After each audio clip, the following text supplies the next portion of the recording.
O legado desta mensagem é um tesouro que guardamos com muito carinho, fruto de um fiel ministério de 60 anos.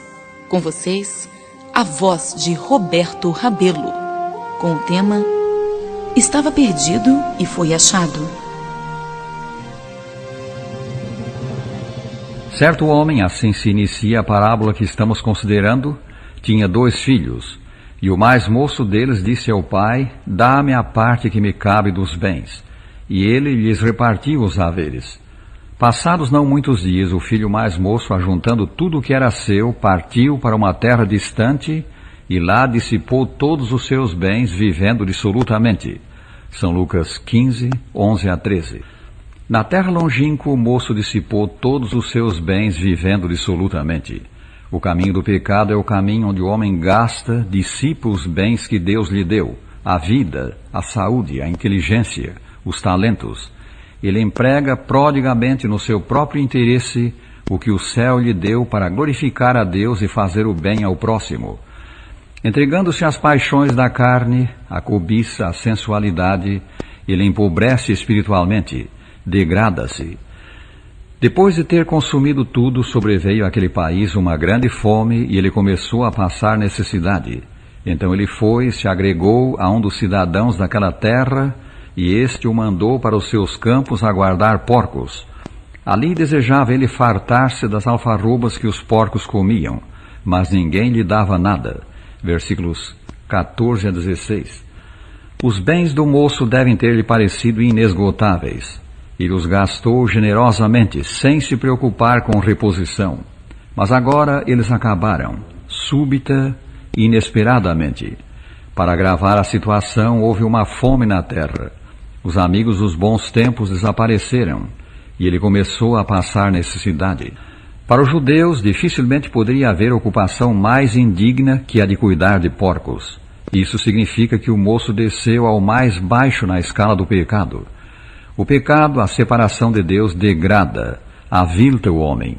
Falando a respeito da sociedade pagã do seu tempo, o apóstolo Paulo afirmou: o que eles fazem em oculto, o só referir é vergonha. Efésios 5, versículo 12. E assim o moço, que deve ter se jatado da sua independência, da sua liberdade, era agora um escravo e da pior espécie.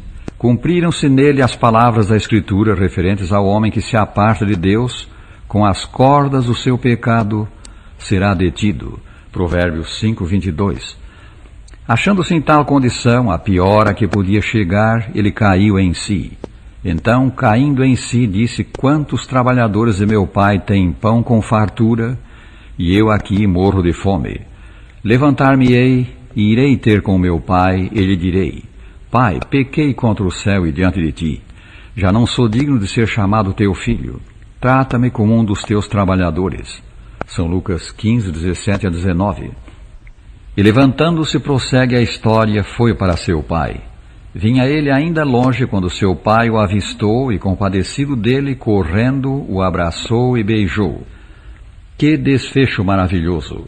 O pai o estava aguardando. O fato de que ele viu o filho quando este vinha ainda longe mostra que ele estava mesmo observando o caminho, para ver se o pródigo voltava. Ao ver o filho aproximar-se, o pai se adiantou para o receber, e ao encontrá-lo, abraçou-o e beijou-o. O filho começou a fazer o seu discurso, mas não o pôde terminar. O pai o interrompeu, cobriu os seus andrajos com o melhor vestido, reintegrou-o na posição de filho, e na sua alegria deu um grande banquete. Porque, disse ele, este meu filho estava morto e reviveu, estava perdido e foi achado. O pai da parábola representa Deus, nosso Pai Celeste. Ele atrai a si, pelo amor, seus transviados filhos, pecadores. No dizer da Escritura, atrai-os com cordas humanas, com laços de amor. Oséias 11, versículo 4. Os que se voltam para ele com arrependimento são perdoados e aceitos por filhos. Deus lhes remove as vestes sujas e cobre-os de vestes de salvação. E como o pai da parábola, alegra-se pela volta do pródigo. Assim, disse Jesus, haverá maior júbilo no céu por um pecador que se arrepende do que por 99 justos que não necessitam de arrependimento. São Lucas 15, versículo 7. Prezado ouvinte, se estás no distante país da separação de Deus, entregue às práticas do pecado que arruinam a vida e fazem sofrer, Deus te diz, torna-te para mim, porque eu te remi. Isaías 44, 22. Ouve o convite divino. Levanta-te e vai para teu Pai, agora. Ele te receberá, perdoar-te-á e dar-te-á a mais elevada de todas as honras, a de ser um filho seu.